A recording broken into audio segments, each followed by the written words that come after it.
Hello po sa inyong lahat mga ka-crypto. Ako po si Pinoy Crypto Trader at sa video na ito ay atin pong pag-uusapan ang tungkol dito kay Lunsi or ang Terra Classic. Kung saan ang sabi po rito ay Terra Classic community plots 800 million token burn.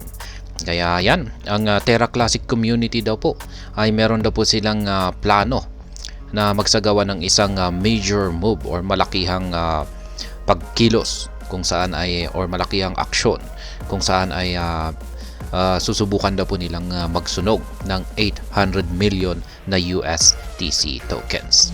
At yan po ay sa pamamagitan daw po ng kanilang kamakailang sinubmit na isang proposal.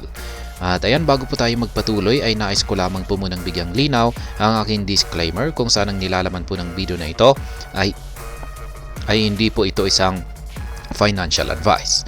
For education and information purposes lamang po ang layunin nito. Maliban po dito ay nais ko na rin pong magbigay babala na wala pong kahit anumang group chat ang Pinoy Crypto Trader.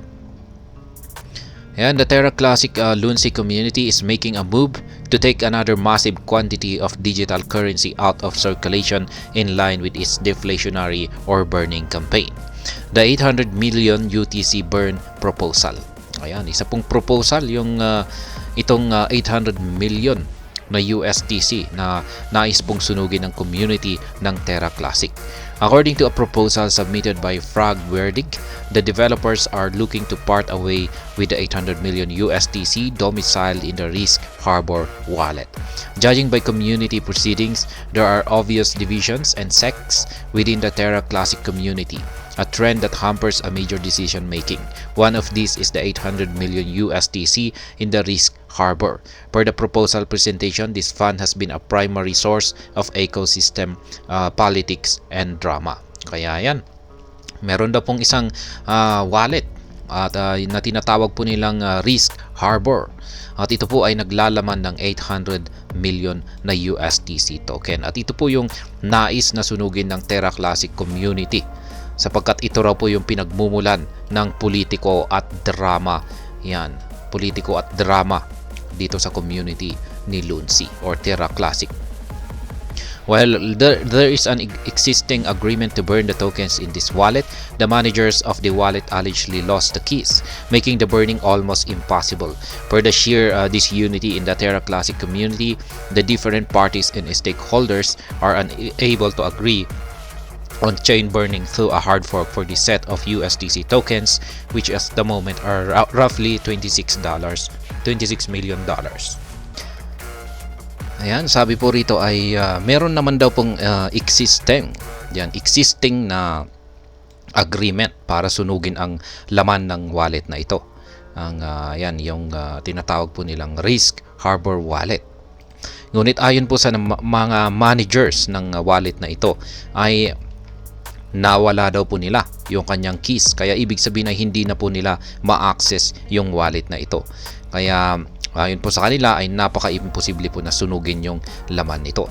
Kaya yan, kung sa aking opinion lang, kung nawala yung wallets nito, ay yung keys po nito, ayan, at inaccessible na ito, considered po na parang sunog na rin ito kasi wala na pong makikinabang pa sa wallet na ito or sa laman ng wallet na ito kasi wala nang may access nito. Unless na yan, baka yung mga managers ay hindi sila nagsasabi ng totoo. Kaya ayan, mayroon pong actual na tweet dito si Vegas. Sabi niya, burn 800 million for good is up for deposit. With the dilemma spelled out, the current proposal seeks to solve this dilemma by implementing a contract migration. This will return the control of the assets to more active developers who can then implement the burn. Burning the excessive Lunsi and USDC supply remains Terra Classic's biggest bet to revive its lost price valuation and glory. Thus far, many entities have been involved in the burning, with Binance Exchange playing a frontline role. Should the current proposal pass, it will shrink the supply of USDC from its current 8.96 billion tokens to 8.1 billion. Ayan. Ang layunin po kasi ng community ng Terra Classic ay ang magsagawa ng malakihang pagsusunog dito kay Lunsi at saka ang stablecoin nito na si USDC. Ayan, dahil yan lamang daw po yung paraan para ma-revive or muling buhayin ang dating presyo ni Lunsi at saka si USDC. Kaya yan, ginagawa po nila ang lahat ng kanilang makakaya.